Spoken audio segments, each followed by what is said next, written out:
Hello there. Welcome back to another episode. Thank you so much to all you subscribers. I really appreciate your support. Today I'm going to be showing you guys how to fillet a spring salmon. It's what our southern neighbors, the Americans, like to call king salmon. Same fish. This particular one is a white spring from the Vedder River. Caught it about an hour and a half ago, and now I'm going to fillet it and get it in the freezer as quickly as possible. So, this is the fish. It's a nice female spring. It's about 33 inches long, weighed in at about 15 pounds. It was 12 pounds dressed. The way you can tell a spring, other than the obvious big spots, is if you look right where the teeth meet the gums, it's black. And that is the main difference between a coho and a spring. Is on a coho that will be white, on a spring that's black, and you want to look right where the teeth meet the gums. Both fish have a lot of different black and white parts and bits in their mouth, but right where the teeth meet the meat, that's where you want to be looking for black. The knife I'm going to be using today is a Rapala stainless hand ground. It's they don't sponsor me or anything, but I really like this knife. It holds an edge really well. I only have to sharpen that knife once every 3 or 4 or 5 fish. So, but the technique I'm showing you today, you can do just as easily with any slim kitchen knife. You don't actually need a filleting knife to fillet the way that I'm going to be showing you. Over.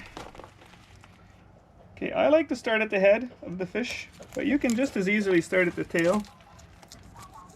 A bigger fish is actually easier to fillet because the bones are really tough, and it's kind of much harder to cut through them. So just like every other fish I fillet, just open it up with one hand and cut with the other. Here I've gone and cut through the bones a little bit, so you just go back and fix it. Okay, now that I'm at the spine, I turn the knife a little bit sharper and I press right towards the bones.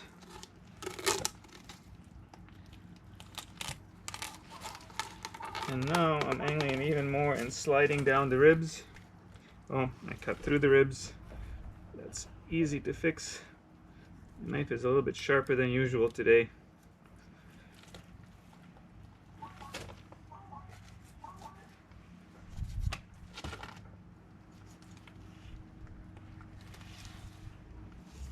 There you go. A huge slab of white spring meat. When you take good care of these fish, they are an awesome eating fish. You have to have one that's reasonably chrome, and you have to get it on ice right away as soon as you catch it, or you have to bring it home within an hour or two of catching it. And they really are very good meat. Next thing I'm going to do is cut out the cheek. And I do that just by getting rid of the skin right behind the eye and kind of digging it out of there. The cheek is a really dense muscle. It's what works the jaw, and it's a really different flavor and texture from the rest of the fish. It's like a little scallop. It's got that same density, and it's even got the same sort of size and look to it. So there's a salmon cheek. They really are very delicious. Okay, now I have a little bit of meat left over right here where my cuts weren't quite accurate. All I do is I take a spoon and I scrape from the head towards the tail and push down to the bones fairly hard. And all that meat comes right off. Nothing's wasted.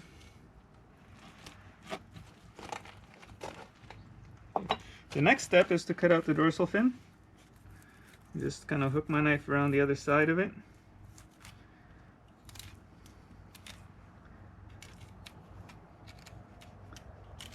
Now there's a bit of meat on there. If you want to fry that up, it tastes just fine. I think the fins on a fish are just like wings on a chicken. There's not a lot of meat on there, but it tastes good. Okay, now I slide my knife in from the middle and just underneath the bones. Same thing towards the back. You can actually see your knife right through the bones, so you know that you're following nice and close. Once I'm down to the spine, that's when I flip the fish over.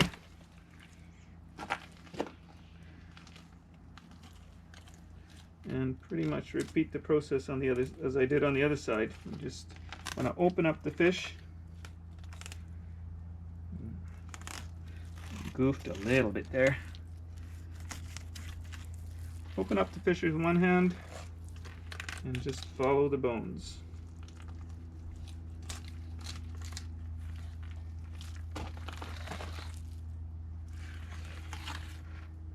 Just trying to rush it for you guys so that it's not a long video, and this second cut did not end up super clean.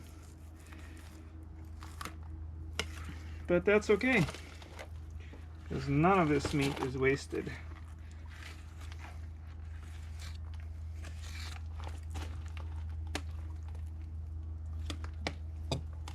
There you go. That's the second fillet. Now when I'm handling this fish and when I'm freezing it and all that, I try not to get any of the slime on the meat. So it's the slime on these Chinooks that makes them a little bit fishy. The meat does not smell fishy, but the slime on the fish definitely does. And so I hear a lot of fishermen sort of saying that springs stink and they're no good, but all it is that slime that they have for protecting them from bacteria and cuts and